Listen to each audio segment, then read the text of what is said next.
Ladies and gentlemen, welcome to Fintech Steak Bites.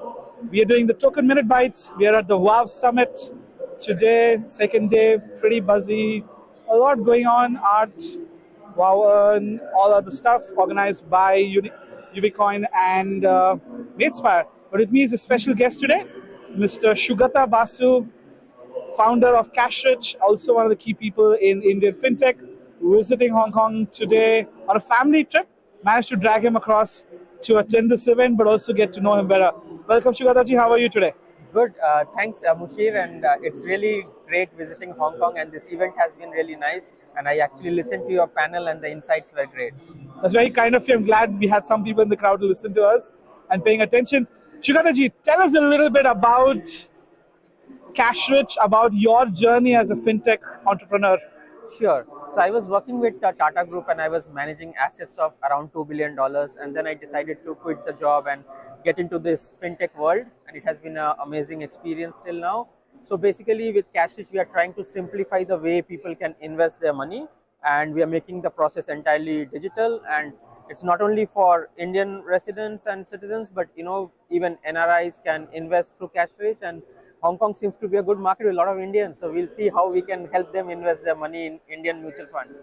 Great. Now, look, moving from a large corporate, the womb to tomb setup with Tata, one of my inspirations is JRD in life, but I won't talk much about that. But moving from that setup, which is more corporate, to a world where you're a founder, you're seeing a big change in user behavior and all of that going on. What was the one big thing that you enjoyed about it, and one big challenge that you learned from?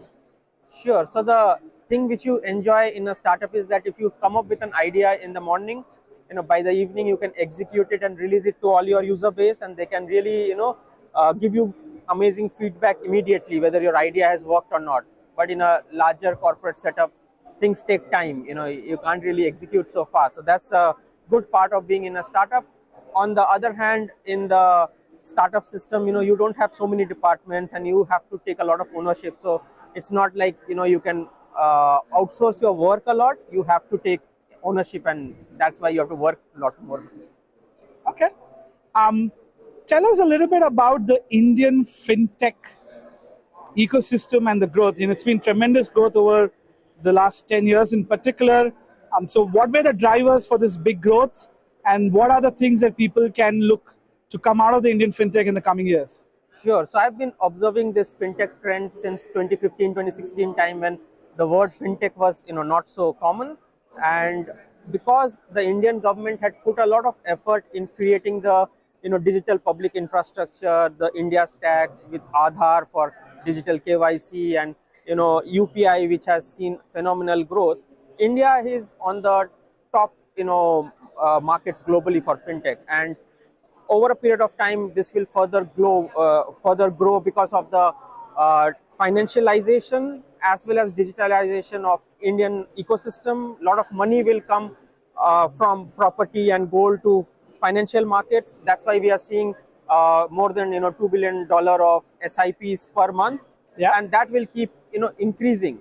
And also new platforms such as ONDC will further help us. So I think we are going to see a very bright future for Indian fintech, and there will be a lot more jobs as well in this sector. And I think it will be really good for anyone in this ecosystem. There's that joke about India is not for beginners, right? And a lot of people are not aware of how things work in India and can be some skeptical. But what would be the three things that people need to be aware of in terms of challenges of coming in, so that they can address them head on when they come in, rather than discovering these later on, as is with the case with most jurisdictions? Sure. So I think it's correct. India is not for beginners. There are a couple of nuances that people need to be aware about. First of all, it's about regulation. There are businesses that are based on regulatory arbitrage, but whenever RBI or SEBI or some regulator will realize that somebody is not following the rules, then they'll come up with a notification, and next day your business can be shut down. So people should not plan a business which is not going to be regulatory compliant. That's one important aspect. Second is paying taxes on time and following all the compliances. Again, if there is a business which is thinking that they'll bypass certain tax regulation and make a business, it will not work. And the third thing is to understand the Indian consumer. There are a couple of things for which we like to pay as Indians, and for everything else we want it at zero cost or for free. So your business model needs to understand that whether Indians will pay for this or not pay for this, and accordingly structure your business. I'm glad this one was for free from you towards us. We appreciate that. It's been a pleasure seeing you here in Hong Kong and look forward to having you more here. Signing off, follow us, our LinkedIn, YouTube, Fintech Minute, and Finstep Token Bytes. Finstep Asia signing off. Thank you.